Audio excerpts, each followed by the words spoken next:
लाल बहादुर शास्त्री राष्ट्रीय प्रशासनिक अकादमी LBSNAA में 125 प्रेरण प्रशिक्षण कार्यक्रम में भाग लेने वाले राज्य सिविल सेवा अधिकारियों ने आज नई दिल्ली स्थित राष्ट्रपति भवन में राष्ट्रपति द्रौपदी मुर्मू से भेंट की। अस्सलामु अलैकुम, मैं ज़मीर अहमद अंसारी और आप देख रहे हैं Z News for You। अर्ज़ यह है कि आपने अपने channel Z News for You को अभी तक सब्सक्राइब नहीं किया है तो सब्सक्राइब करें और साथ में दिए हुए बेल आइकन को भी दबाएं, जिससे हमारी आने वाली सभी वीडियोस के नोटिफिकेशन सबसे पहले आपको मिल सकें। राष्ट्रपति महोदया ने अधिकारियों को संबोधित करते हुए कहा कि वे उस स्थिति में हैं जहां वे दूसरों के लिए प्रेरणा बन सकते हैं। उन्होंने कहा कि अधिकारियों द्वारा उठाया गया प्रत्येक कदम उनके आसपास के लोगों को विभाग या संगठन की प्रगति के लिए अपना सर्वश्रेष्ठ देने के लिए प्रेरित कर सकता है। भारतीय प्रशासनिक सेवा के अधिकारियों के रूप में उन्हें प्रशासनिक कामकाज और सरकार की नीतियों और कार्यक्रमों पर एक अखिल भारतीय परिप्रेक्ष्य विकसित करने की आवश्यकता होती है।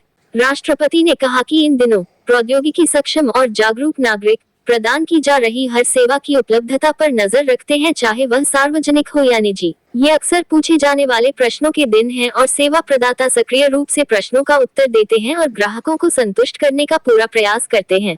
उन्होंने कहा कि अधिकारियों को डिजिटल प्रशासन की इस बदलती दुनिया को अपनाना होगा और उसके अनुसार अपनी क्षमताओं को बढ़ाना होगा।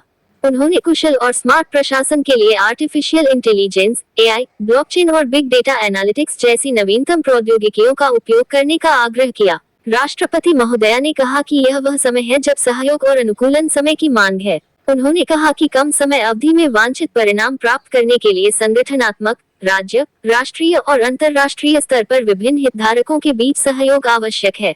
इसी तरह समृद्ध और विविध अनुभवों के साथ नए विचारों और नई प्रौद्योगिकियों का अनुकूलन ऐसे प्रभावशाली बदलाव ला सकता है जिसकी कोई कल्पना भी नहीं कर सकता है।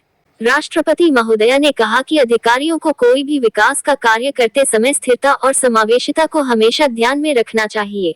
चूंकि दुनिया ग्लोबल वार्मिंग और जलवायु परिवर्तन के खतरों का सामना कर रही है, इसलिए यह आवश्यक है कि वे पर्यावरण अनुकूल प्रथाओं को अपनाने और स्थिरता को प्रोत्साहन देने के लिए नवीन उपाय करें। समावेशन विकास का एक और प्रमुख पहलू है, जिसका अर्थ है भागीदारी को प्रोत्साहित करना और वंचित तथा हाशिए पर रहने वाले वर्गों सहित सभी की प्रगति सुनिश्चित करना।